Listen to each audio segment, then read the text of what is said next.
pikir karya besar ya. BP yang lalu itu punya karya besar yang namanya standar kompetensi program Indonesia, dengan SKKNI, kemudian KKNI-nya itu sudah pijakan yang kuat. Nah, pendidikan pengembangan sumber daya manusia itu menurut saya landasan semua gitu. Yang kalau misalnya kita lihat di ekosistem itu ada edukasi, kemudian ada produksi, ada distribusi, ada eksibisi. Sebetulnya pengembangan sumber daya manusia itu ada di semua gitu.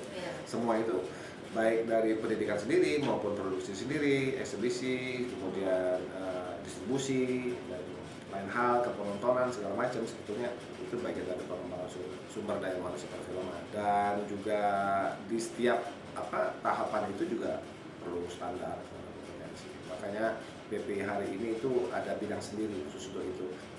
Ini bidang yang baru, yang baru dari BP sebelumnya belum ada, tapi visi BP hari ini itu lebih salah satunya adalah menguatkan sumber daya manusianya. Jadi untuk rencana programnya? Pertama kita membaca ulang ya Mbak. Beruntungnya itu perfilman di Indonesia itu saya pikir suatu sektor ya, kalau kita sebut sektor, kita sebut bidang itu, apapun memilih salah satu dari kedua itu adalah entitas yang sangat beruntung ya saya pikir. Karena kalau kita lihat saja di cabang seni gitu, ada yang banyak gitu. Baru cuma film kan yang ada undang-undang. Kita punya undang-undang perfilman. Dan BP yang lalu itu punya, saya pikir karya besar ya. BP yang lalu itu punya karya besar yang namanya standar kompetensi program Indonesia, dengan SKKNI, kemudian KKNI-nya itu sudah pijakan yang kuat. Nah, sekarang kita mau baca ulang gitu, kan tentu dalam perjalanan banyak perkembangan. Menjadi dasar untuk melihat ke depan sambil kita menguatkan segala sisi. Dan kita merasa memang sumber daya manusia di perfilman Indonesia memang harus kita terus kuatkan.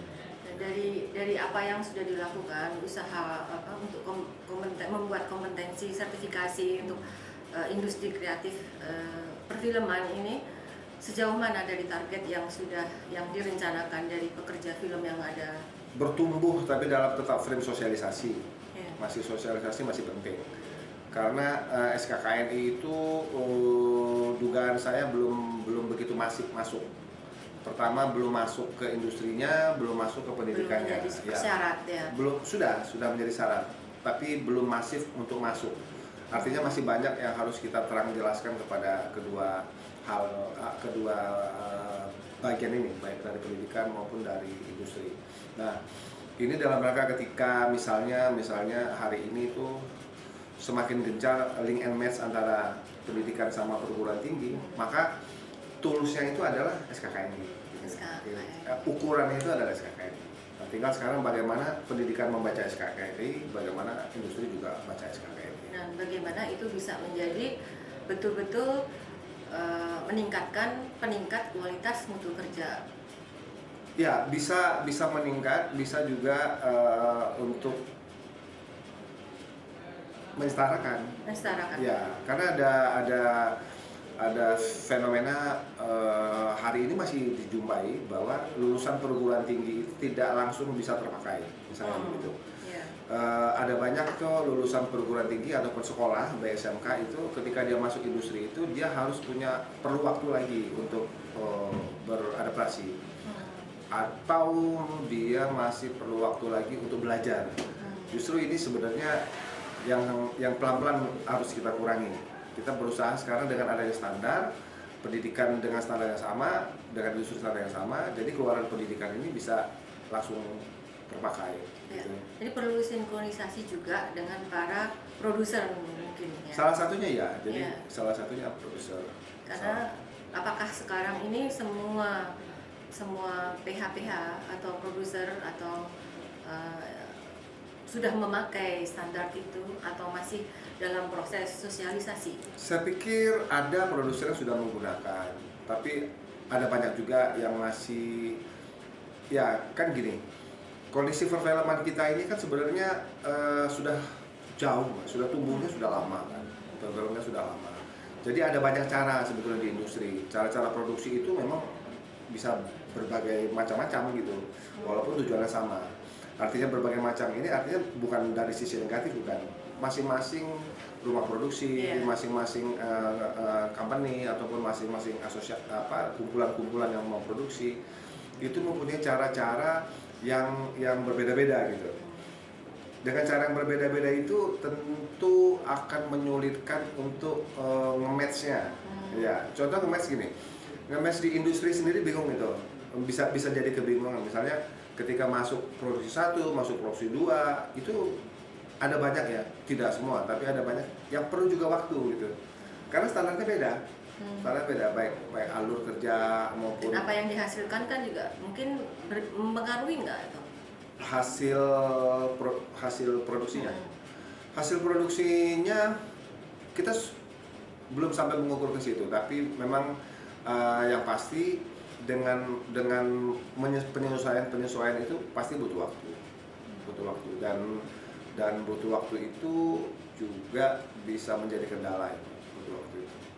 Contoh misalnya gini, untuk memahami sesuatu yang harusnya sudah suatu pekerjaan yang seharusnya sudah langsung bisa kita lakukan, maka kita memerlukan waktu untuk mempelajarinya misalnya. Nah ini mestinya itu tadi menurut saya link and match itu tidak hanya dipandang satu arah gitu. Contoh misalnya ada pendapat bahwa pendidikan harus membuat kurikulum sesuai kebutuhan industri misalnya gitu. Itu benar, ada benarnya. Tapi sebetulnya pendidikan juga selayaknya memberikan kontribusi terhadap pengembangan industri itu sendiri gitu. Nah, sambil dia menyiapkan lulusan untuk industri, dia juga sebetulnya harus membaca industri.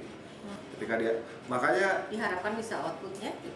Nah itu salah satunya sebenarnya kayak magang industri. Magang industri itu ada yang belum banyak dilakukan gitu. Misalnya contoh gini, ketika satu sekolah atau satu kampus mengirimkan siswa atau mahasiswanya magang industri, sebaiknya dia mahasiswa ini balik membawa feedback. Menularkan kepada teman-teman di kampus. Itu satu, menularkan. Kemudian feedback ini dievaluasi menjadi apa nih yang menjadi kontribusi pendidikan terhadap industri itu, gitu. Jadi bolak-balik begitu. Karena memang yang seperti saya sampaikan tadi, industri itu pada proses di mana aktivasi semua kemampuan pengetahuan maupun skill dan attitude itu dilakukan dalam konteks bekerja, dan pendidikan ini mengembangkan itu pastinya gitu Mbak. Ya, sejauh ini peran dari Kemendikbud atau Kemenparekraf untuk usaha membuat satu kesepakatan itu bagaimana? Iya. Untuk kompetensi. Untuk kompetensi ya. Kalau kompetensi itu memang standarnya itu memang ini SKKN ini maksud saya, standar kerja nasional Indonesia itu yang inisiasi memang Kemdikbud. Tapi zaman dulu Pusbang Film. Pusat Pengembangan Perfilman itu menginisiasi bersama BPI yang periode lalu itu menyusun SKKNI. Kemudian periode ini kemarin baru menetapkan KKNI-nya. Itu kalau Kemdikbud. Kalau Kemenparekraf ya mungkin sekarang gitu banyak, dua-duanya sama banyak sih sebenarnya. Pertama itu masalah perumusan, penetapan. Kemudian sekarang ini itu sosialisasi dan istilahnya itu memberikan stimulan, membuat program stimulan untuk sertifikasi dan pelatihan berstandar kompetensi. Misalnya seperti apa tuh? Misal gini, Kemdikbud sama Kemenpar itu tahun-tahun lalu, saya pikir tahun depan juga mungkin ada, itu membuat program atau kegiatan untuk mensertifikasi pekerja-pekerja film dari Aceh sampai Papua gitu. Nah itu didanai sama dua kementerian ini. Ada juga kegiatan yang lain adalah menyiapkan orang-orang yang akan disertifikasi ini diberikan pengetahuan, persiapan sebelum sertifikasi. Artinya seperti BIMTEK lah, BIMTEK sertifikasi. Karena kenapa? Contoh kenapa ada BIMTEK? Kita mau menyamakan persepsi. Menyamakan persepsi dalam konteks masih sosialisasi. Sertifikasi apa yang dimaksud oleh kita di BPI bersama dua kementerian ini, kita harapkan juga sama apa yang dipikirkan oleh teman-teman di industri, gitu.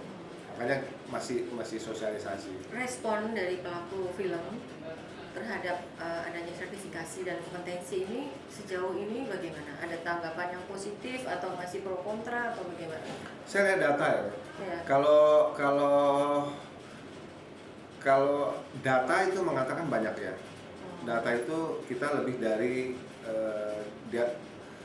perjalanan 3 tahun ya saya pikir. 3 tahun sertifikasi itu pendaftarnya banyak, mau sampai 5.000 lah saya pikir ya. Yang tersertifikasi pun sudah mencapai 1.000-an gitu, 1.000 orang. Jadi saya pikir itu sudah ya 20% ya. Iya, artinya gini, pendaftar yang banyak itu kan masalah kuota. Jadi program dari kedua kementerian ini kan tidak mungkin untuk mendanai akomodasi banyak. Ya, itu satu. Kedua, masalah waktu juga kan, masalah waktu. Makanya akhirnya di apa?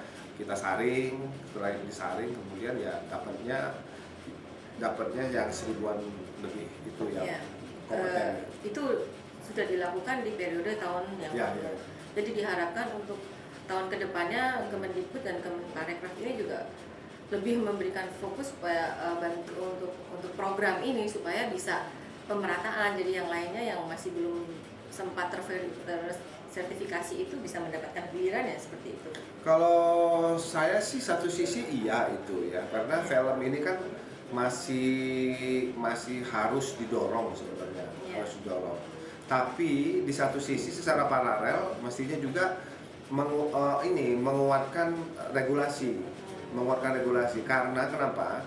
Karena idealnya sertifikasi itu adalah hak semua orang. Dan ini stimulan gitu.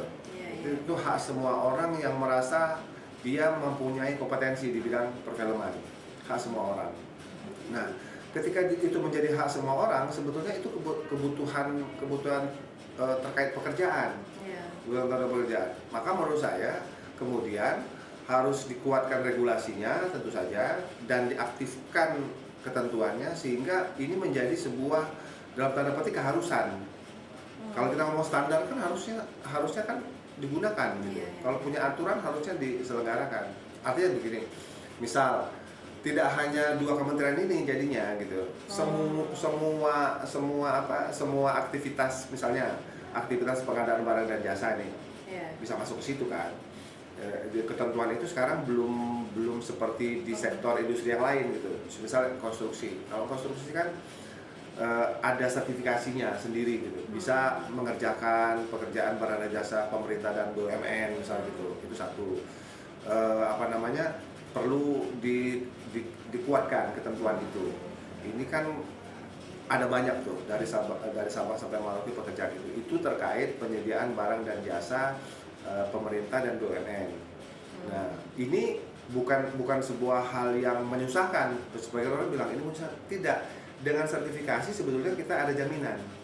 Ada jaminan bahwa pekerjaan apapun itu yang dilakukan, kita punya garansi bahwa yang melakukannya itu benar, gitu. Kompeten. Ya, sesuai dengan kompetensinya. Nah, PR satu lagi adalah sebetulnya bagaimana kita juga menguatkan di industrinya sendiri.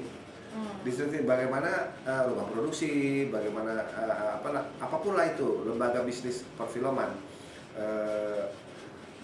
sehingga memang ini digunakan juga gitu. Misalnya ada rumah produksi yang akan menggunakan sutradara gitu, ya sutradaranya yang kompeten. Gitu. Terus ada yang ngomong kalau gitu susah dong? Enggak susah. Kalau sekarang ini kan sudah banyak tuh sutradara di rumah produksi banyak sekali, dan rata-rata senior banyak, dan kalaupun saya tidak sebut istilah senior sudah bekerjanya lama. Sudah ada beberapa kali karyanya gitu. Iya, banyak sekali gitu. Nah, itu sebenarnya ada banyak cara kan? Sertifikasi itu kan ada banyak cara. Banyak cara. Pertama mungkin terkait metode. Ada satu metode misalnya orang pekerjaan sudah banyak. Nah, maka di sertifikasi itu ada namanya metode portofolio. Jadi dia tidak harus diuji gitu. Tidak harus diuji, kita lihat. Jadi balik lagi tadi belum sempat saya tanyakan. Jadi langkah-langkah untuk bisa mendapatkan sertifikasi adalah satu, bisa dengan metode karya-karya yang telah dihasilkan. Portofolio. Terus yang kedua? Observasi. Seperti apa itu? Uji kompetensi. Jadi artinya ada tes gitu. Ada tes. Nah, dua-dua ini bergantung kepada pengujinya, asesornya gitu. Asesor ini pertimbangan asesor ini berdasarkan dokumen dari peserta atau kita sebut asesi lah gitu kan. Jadi intinya sebetulnya pengakuan seseorang hak mereka. Saya mau diakui sebagai apa, sutradara gitu. Berarti dia harus diuji kompetensi, disertifikasi. Sementara asesor ini yang menetapkan siapa? Asesor itu bukan menetapkan. Asesor itu ada pendidikannya dan ada ujinya juga menjadi asesor. Maksudnya yang menetapkan asesornya ini begitu. Oh, itu LSP. Lembaga Sertifikasi Profesinya. Nah, sekarang kan kita kebetulan baru cuma satu ya. Lembaga sertifikasi profesi kita itu baru LSP Kreator Film dan Televisi. Persoalannya karena itu di bawah Kemendikbud ya? Oh enggak. Terlepas. Mandiri. Itu lembaga mandiri. Itu didirikan oleh kumpulan penggiat film. Ya, kalau saya sebut inisiasi KFT kan. Jadi LSP itu khusus untuk pekerja film ya? LSP Film dan Kreator Film Televisi memang khusus pekerja film. Pekerja film dan televisi. Jadi itu berdiri tahun berapa? Tahun berapa ya? Sudah 2 tahun. 2 tahun. Lembaga sertifikasi profesi. Mudah-mudahan yang berikutnya yang 4.000 itu bisa segera menyusul ya. Jadi ini sudah bulan September, sebentar lagi udah masuk anggaran 2023 nih. Oh enggak Mbak, kalau yang 4.000 yang tadi di awal, Mbak, itu pendaftar yang lalu. Pendaftar yang lalu itu dia ikut juga, tapi dia perlu ditingkatkan. Karena dia belum lulus. Iya, belum kompeten, Mbak. Belum kompeten. Lumayan besar ya. Dan kita lebih banyak lagi. Kalau data dari kita itu setidaknya hari ini yang perlu kita sertifikasi itu sekitar 64.000 orang pekerja film ya, baik di untuk. Lalu bagaimana nih rencana-rencana yang harus dilakukan atau program-program bisa untuk menaikkan jumlah pekerja film yang tersertifikasi ini gitu? Apa yang akan dilakukan? Mungkin ada semacam pelatihan atau apa, mungkin kontribusi kayak dari lembaga-lembaga yang memang ada, seperti mungkin perlu pelatihan atau apa atau gini, sebetulnya idenya adalah bagaimana industri kita itu makin hari semakin maju. Kan? Salah satu yang dipercaya oleh BPI adalah industri film semakin maju itu karena sumber dayanya juga semakin kuat. Gitu. Ukuran kita kan perlu ukuran, bagaimana dia kuat, bagaimana dia lemah gitu. Kalau insan perfilman Indonesia itu kita anggap kuat, itu salah satunya itu adalah dia diakui kompetensinya. Gitu. Kalau ukuran lain iyalah, misalnya portofolionya banyak, misalnya itu ya. Itu. Nah, ini persoalan inti yang harus kita kuatkan. Bagaimana cara menguatkan ini? Ada banyak caranya. Salah satunya menguatkan pendidikan. Kedua, menguatkan pekerja di industri. Kalau pendidikan itu ya terkait kurikulum, capaian pembelajaran gitu kan, profil lulusan tentu saja lah pasti. Tapi kalau di industri itu bisa jadi kan ada upskilling, ada upgrading gitu, pelatihan. Nah itu nanti bagaimana tuh? Misalnya begini, yang tidak lulus dari uji kompetensi itu, dari 1.000 itu berapa yang karena berdasarkan portofolio dia lulus atau berdasarkan uji kompetensi itu lulus tuh berapa persen dan setelah itu sisanya bagaimana supaya dia bisa mengupgrade dirinya? Harusnya masuk lembaga pelatihan ya, harusnya. Ya, apa yang sudah ada sekarang? Harusnya masuk lembaga pelatihan atau meng-create sebuah program atau kegiatan pelatihan berbasis kompetensi. Nah, itu banyak. Kalau beberapa kegiatannya itu dua kementerian, Kemendikbud sama Kemenpar masih telah melakukan, tapi masih sedikit. Nah, tapi sebenarnya di hulunya, kalau kita ngomong pendidikan ini sekarang dari sisi hulu gitu, pendidikannya pun harus dikeluarkan dulu gitu, pendidikannya. Karena gini kan,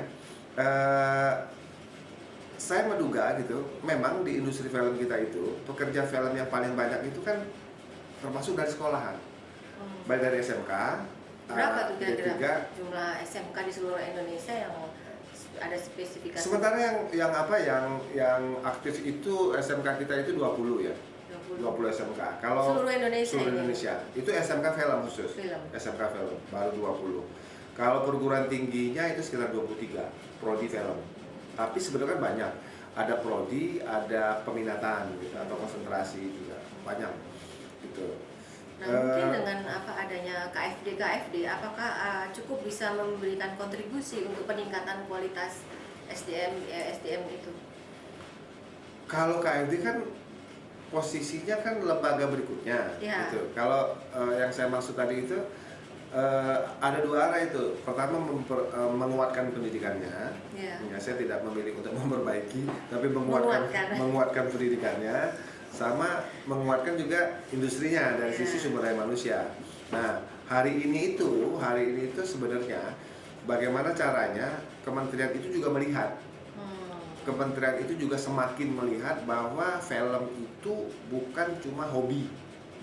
Ya, kita merasa benar tuh hobi itu minat gitu, minat itu kesukaan gitu. Tapi film itu kan banyak sebenarnya, film itu. Kapan film disebut sebagai ilmu gitu kan? Kapan film disebut sebagai karya seni budaya? Kapan film disebut sebagai media komunikasi? Dan kapan film disebut sebagai komoditas gitu?